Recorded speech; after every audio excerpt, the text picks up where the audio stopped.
السلام عليكم ورحمة الله وبركاته. أهلا بكم في حلقة جديدة من قناة يومية عادل معشات. النهاردة هنكمل برضه بقية جولتنا في بحيرة التمساح. النهاردة هنركب مركب كده جميلة هتفسحنا في بحيرة التمساح اللي هي في قناة السويس، أوريكم الأجواء والمعالم بتاع بحيرة التمساح. شايفين شواطئ دي جميلة جدا، يعني مش غريق لغاية الحواجز اللي هم حاطينها دي. المية دي مالحة يا جماعة، وشاطئ رملي، فالناس بتنزل تستحمي فيه. مكان آمن للأطفال يعني، في إسماعيلية، وبحيرة التمساح طريق البلاجات. ده بيبقى عبارة عن شواطئ، كافيهات ومطاعم، والناس بتيجي تقعد، والأطفال الصغيرين بينزلوا المياه، هم والكبار بيستمتعوا بالمياه. المركب هنا زي ما انتم شايفينها، اللي بيدورها ده شاب صغير اخو الراجل صاحب المركب. شاب صغير ظريف جدا، حتى كنا خايفين لحسن ايه ما يعرفش. قال لك لا، ده انا اللي بسوق، هو بيتابعني. هو مدربه كويس ومعاه المايك اهو. بس طبعا صوت الاغاني جامد جدا، وطبعا نشر، فاضطريت ان انا اتكلم من بره الفيديو. هو دلوقتي اخوه هيجي الكبير، هيبقى زي مرشد كده، بس برضك الصوت مش واضح، فاضطريت ان انا اتكلم من بره الفيديو واوضح لكم المعالم بتاع بحيرة التمساح على قد ما اقدر، لان الصوت برضك كان الميكروفون يعني بيوش شويه.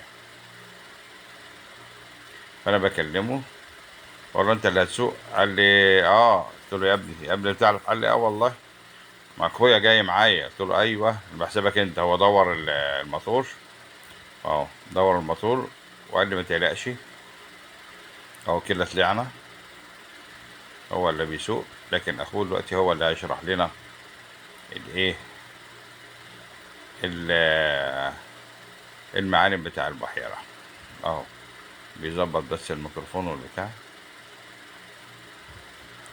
انا قدرت اصورك على قد ما قدرت. المركب في ناس قاعده مش عايزين طبعا حد يتكلم، يقول لك بتصورني ليه؟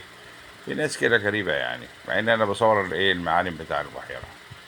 زي ما انتم شايفين كده، دي هنا بيشرح في شركه تمساح لبناء السفن، ماشي، وفي هيئه قناه السويس. زي ما قلت لكم، كل مدينه من مدن القناه في هيئه قناه السويس لمراقبه السفن. هو هنا بيشرح لنا الحاجات اللي موجوده. في فيلل خاصة، في استراحة الرئاسة. هو بيشاور كده لف حوالين البحيرة، لكن السفن هناك ماشية هناك اهي، بعيدة عن البحيرة. البحيرة دي بتبقى منطقة واسعة شوية، بتجدى من قناة السويس نفسها، من بحر القناة نفسه. اهو ادي المدن اهو بيشرحها زي ما انتم شايفين. وفي اماكن يعني انا الصوت بس كان صعب شوية ان انا اسمعه، لكن بوريكم الاجواء اللي موجودة في المكان.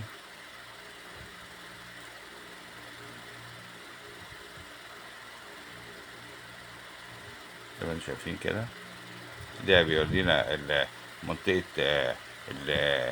قيادة الجيش التاني الميداني، والعلامة اللي هناك، وفي نفس الوقت مدخل بتاع قناة السويس الجديدة، حسب ما هو فهمت منه كده. بس ممنوع حد يروح هناك، لأن دي منطقة محظورة طبعا، عشان في سفن رايحة جاية في القناة، فصعب شوية.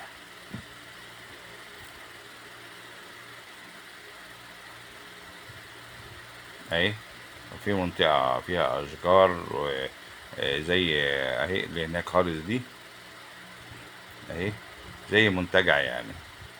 في الجنب التاني يعتبر سينا، احنا هنا يعتبر، هنا ده جنب ده افريقيا، جنب التاني يعتبر اسيا، قارة اسيا جنب التاني اللي هي في سينا.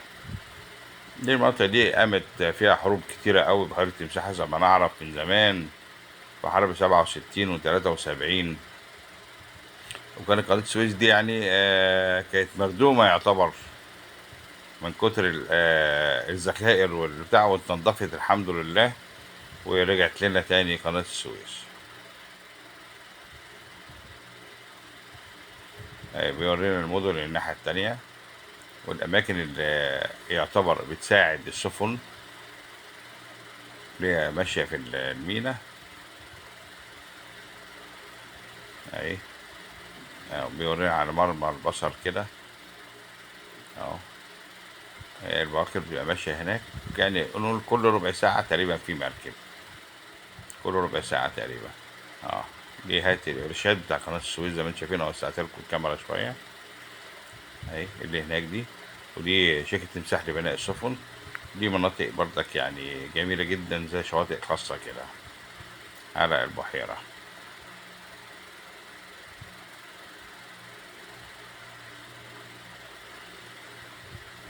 المناطق دي واخدة دايرة حوالين البحيرة. دي استراحة الرئاسة اللي هناك، وده اللي هناك السمك بتاع الجيش التاني ميداني. والناس الناس اللي هم عبروا، أول ناس عبروا كتب باسمهم العبور. أنا ما خدتش بالي من اسم الجندي إيه، وقالوا بسرعة.